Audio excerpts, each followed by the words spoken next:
Kwaba kuhle kuphinze ngihlangane nawe mbukele etindzabeni telulwimi lesiswati la ku SABC lesithethula bukhoma etindlini tekusakata te SABC eAuckland Park eJozi. Nathi letihamba embili. Mkhwanazi had said to me, "I'm sorry, Minister. I don't think that many people can find that from Mkhwanazi." When we are having the names on top is because they are wrong that we see. Gerald Cele, for instance, when you see the link between Gerald Cele and Vusimuzi Matlalang. Lobeka indvune elitiko letemaphoyisa Bheki Cele weseke khomishana wemaphoyisa waKwaZulu Natal Jene Nenhlanhla Mkhwanazi waphindze wamchaza njengeliphoyisa lelifundzisekile. He then told us that he had close connections with very senior police officials within the SAPS. Likhomishana lamadlanga litshelwe ukuthi ngalesikhathi emaphoyisa atheleke emntini waVusimuzi Matlalang nga-2024 enyangeni yeNgongoni wakhipha emagama emaphoyisa lasetulu lasebenzisana nawo. Champions League has been a bit of an Achilles heel for us. Imamelodi Sundowns ifuna kuphindze idlale kahle emqhudelwaneni weCAF Champions League njengoba yaguqisa iPyramids yakule Gibhithe emdlalweni wemancamu kusizini leyingcile.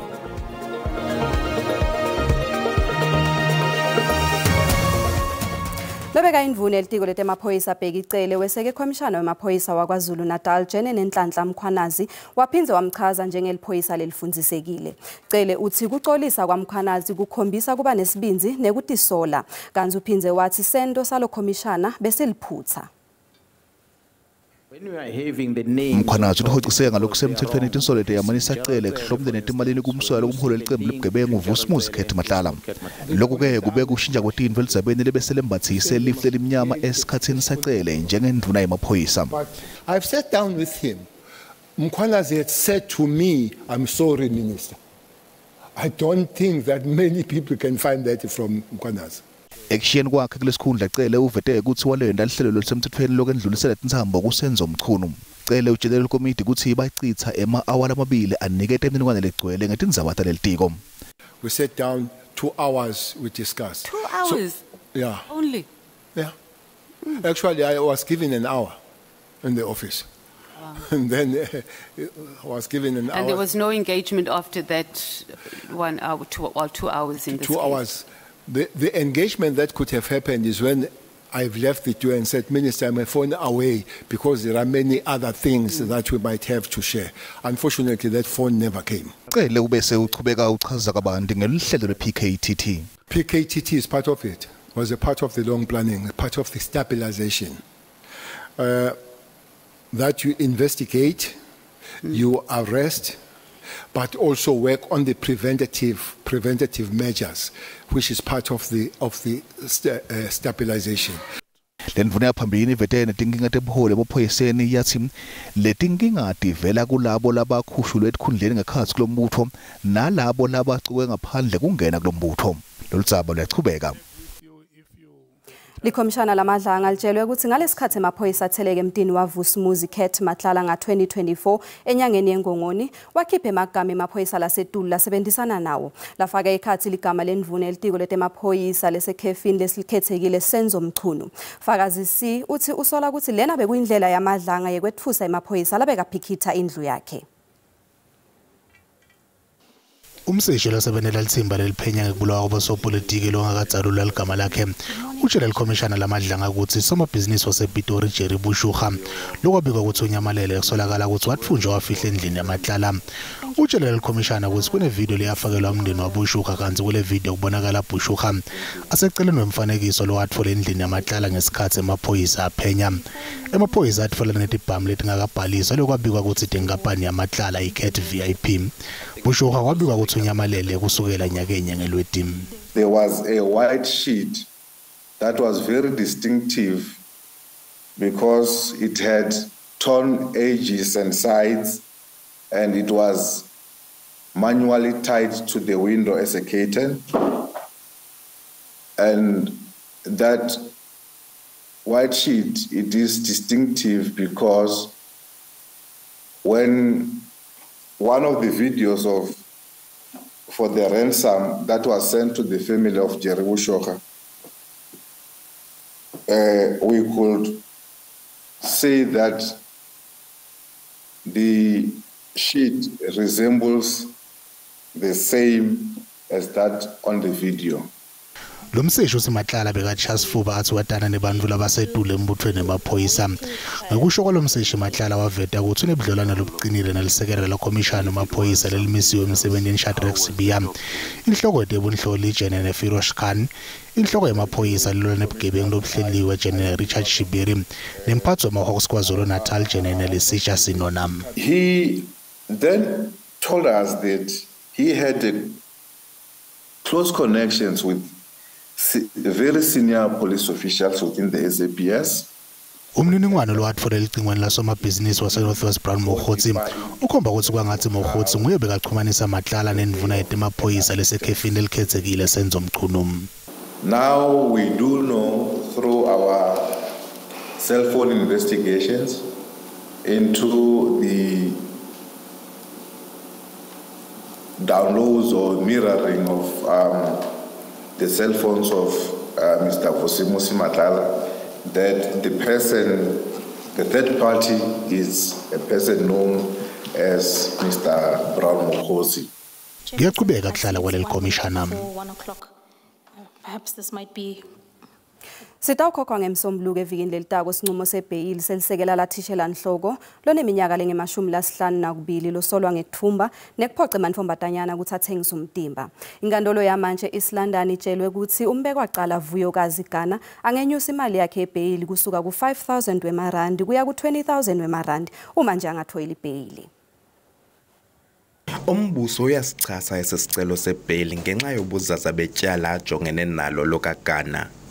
Wongeza ngelithi kuba ngakhululwa angaxhumana namangqina kwaye ukuphuma kwakhe kungadala isankxwe eluntwini. On the basis thereof, it is a respectful submission by the state that the accused has failed to discharge the honors, that the accused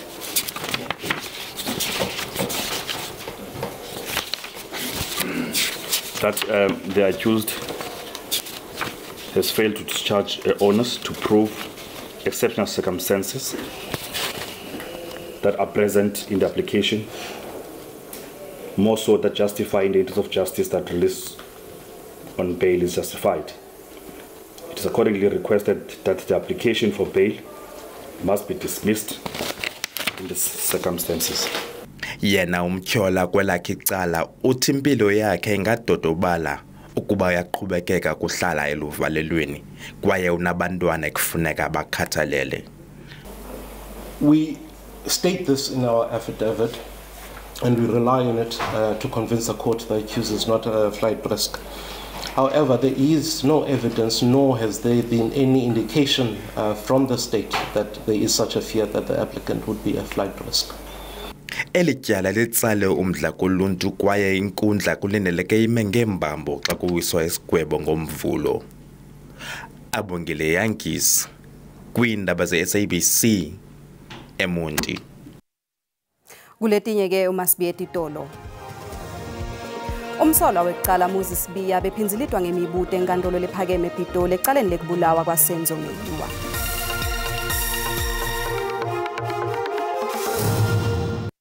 SABC nguyona itawusakata ngalokusemthethweni iG20 SA 2025. Asikwemukele mbukele esigabeni sesibili setindzaba uma usanza kungena tisekhona hlala nathi. Umsolwa wekuqala Moses Sibiya bephinzilitwa ngemibuto enkantolo lephakeme ePitoli ecaleni lekubulawa kwaSenzo Meyiwa. Sibiya uthi kulandzela kuboshwa kwakhe kwamikiswa esakhiweni samasipala edvute nasestation semaphoyisa eFosloras. Uthi bekude longamsita ngoba bekusikhathi sekuvalelwa kelive ngenxa yeligciwane leCovid-19. Wekuqala Moses Sibiya uthi amanye akhokhelwe kubulala Senzo Meyiwa. Ukusho lokhu ngalesikhathi umshushisi wembuso George Baloyi amphinzilita ngemibuto enkantolo lephakeme ePitoli. Baloyi bekafunza statement lekusolwa ukuthi sendiwa nguSibiya lapho khona kuvela emagama ebantfu lababili makho naMakhimba lebe bakhona nakubulawa Meyiwa. Ngazi lutho ngayo yonke lento lebhalwe la. Akaze ngize ngibhale lento lemi. Anginayo iphone number kaMakhimba, anginayo iphone number kaMakha, akaze beze bebe namafoni ami. akaze baze bangifonela nangelilodwa ilanga ngoba ngisho ukuthi akusiba abangani bami uma akusiba umngani wami Makimba akusiba umngani wami akaze ngize ngibone kudutshula umuntu kanti ke kuthethwa kwaleli cala kuyachubeka.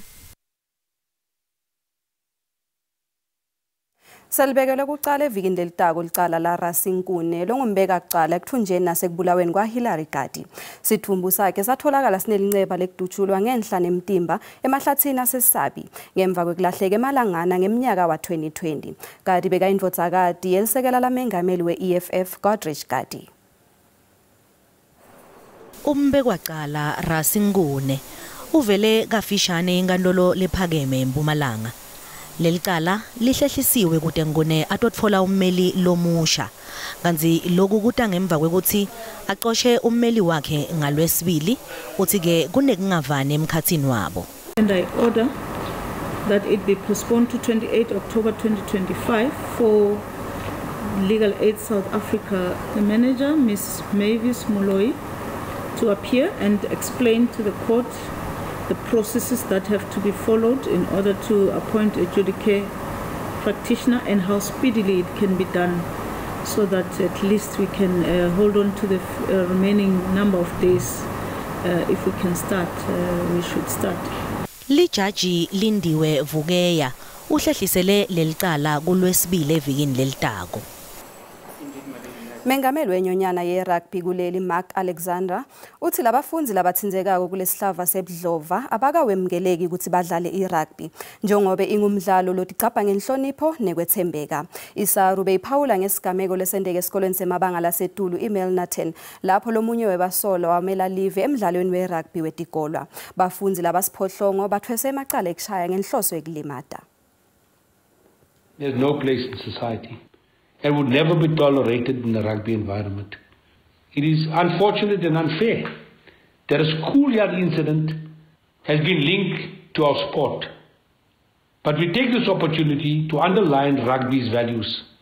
Our sport teaches the respect, discipline, humility, and empathy. Values that are fundamental to a child's development and to the spirit of our sport.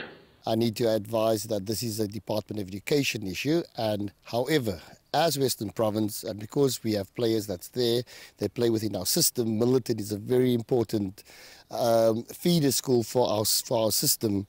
We do need to ensure that safeguarding takes place, and safeguarding is a very important aspect of our training and our facilitation. Safeguarding simply means that the game takes place in a safe environment for emotional, for physical and for mental issues, and so therefore safeguarding is very important. Sikubutileke ukuthi ingabe batali netikolo bangasebenzisana njani kucetha lesihlava sebudlova etikolweni phecelezi bullying. Umbono wakho uyalandzela.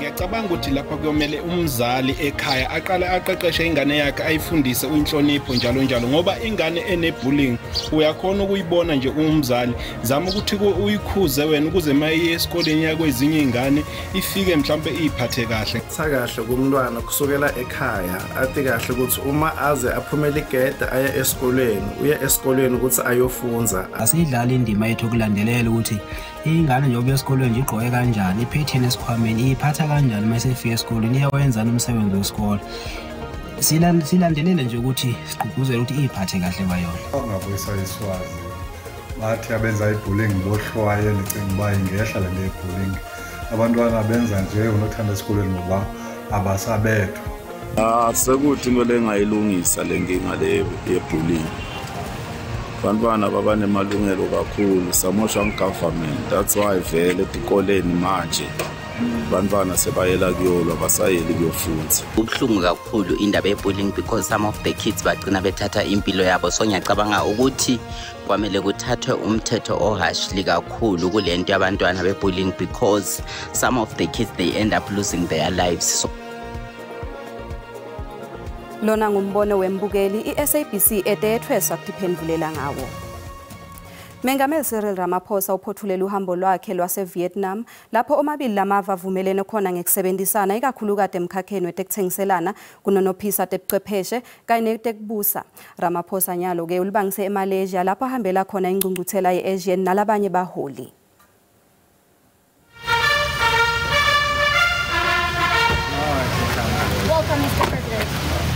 Mengameli Cyril Ramaphosa umukelwe ngetandla lethuthumele endlini yemengameli eHanoi lapho ecela khona uhambo lwakhe lomalanga lamabili lehloso ngaloko uqinisa ubudlelwane bepolitiki netemnotho emkhathini weNingizimu Afrika neVietnam. Dinkhulumo emkhathini kwalamavele amabili ifaka ekhatsi kuhwebelana, tekuvikela, tekulima netebuchwepheshe. Today we take a decisive step towards the commencement of a process to elevate our bilateral relationship to a strategic partnership. Lesinqumo sekuqinisa lobudlelwane sitha ngesikhathi amabili lamave asesikhathini letimqoka kakhulu njengoba iVietnam ibungata iminyaka lengama-80 yathola amazibuse kanti iNingizimu Afrika yona ingusihlalo wemave G20 kulomnyaka. We were very proud to accept the agreement by Vietnam to attend the G20 summit which will be held in Johannesburg in South Africa. Njengoba aphothula uhambo lwakhe emengameli Ramaphosa nyalo lubangise eMalaysia lapho ayongenela khona ingcukuthela yemave laseningizimu mpumalanga eAsia lapho kutawube khona abaholi bamave emhlaba lafaka ekhathi mengameli Donald Trump waseMelika na Xi Jinping waseChina.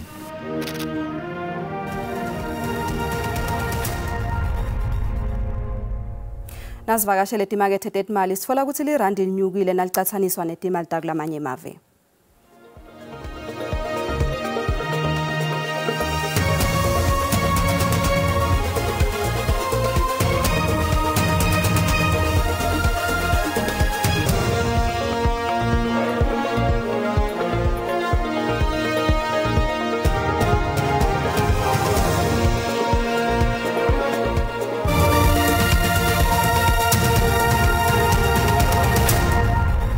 Imamelodi Sundowns ifuna kuphindze idlale kahle emqhudelwaneni weCAF Champions League njengoba yaguqisa iPyramids yakule Gibhithe emidlalweni wemancamu kule season leyencile. Ngelsonto iSundowns itawuvakashelwa iRemo Stars FC yaseNigeria. Lo mdlalo utawudlalelwa ePitoli ngelsonto. iSundowns ifuna kulungisa amaphutha leyawenda kodwa iphumelele iCAF Champions League njengoba yagcina nga-2016 kusizini leyencile. iSundowns ifinyelela emidlalweni emancamo lapho khona yaguqisa iPyramids yakule Gibhithe. Umdlali weSundowns Grant Kekana uthi bafuna kulungisa amaphutha labawenda kumasizini lencile. The Champions League has been a bit of an Achilles heel for us, considering that usually we do so well to get to a particular stage, and then when we're supposed to, take it to the max, we sort of fall short. But I don't think we're discouraged. I think it's just building even more character within the group. Emdlalweni omlende wokuqala evikini lelencile, iSundowns iguqise iRemo Stars ngemagoli asihlanu kulinye. Kekalos nabo bahamba embili kepha kukhona umdlalo losasele. The coach has emphasized when we got back on the fact that especially last season we would come off good victories and then the next game we would sort of disappoint or not hit the mark. Umqeqeshi weSundowns Miguel Cardoso uthulenzele umdlalo lomatima. I remember that for 50 matches that team had not lost on that pitch. So our challenge was exactly that. We put it ourselves the challenge to try to win the match over there, trying to state ourselves not only on the qualifying round but mostly internationally as an achievement. And there was a record to be broken there, so we did it. But we expect a very, very tough match. Lo mdlalo utawudlala ngelisonto uqala ngensimbi yesithathu enkundleni yetemidlalo of Tasfeld kanti utawusakata bukhoma ke-SABC 1. Kunasibusiso Mahlalela ke kuleti hamba embili kuleti phuma embiteni kuligwalagwala FM. Sibu uphethe tiphi?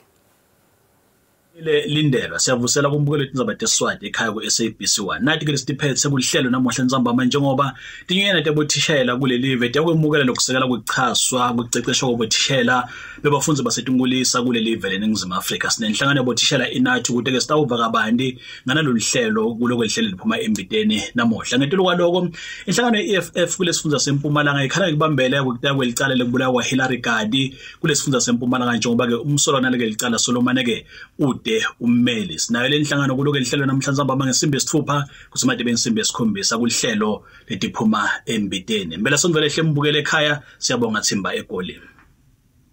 Siyabonga Sibu. Hayi ke tiguca lapho ke dalamuhla asiphindze sihlangane ngalokutako.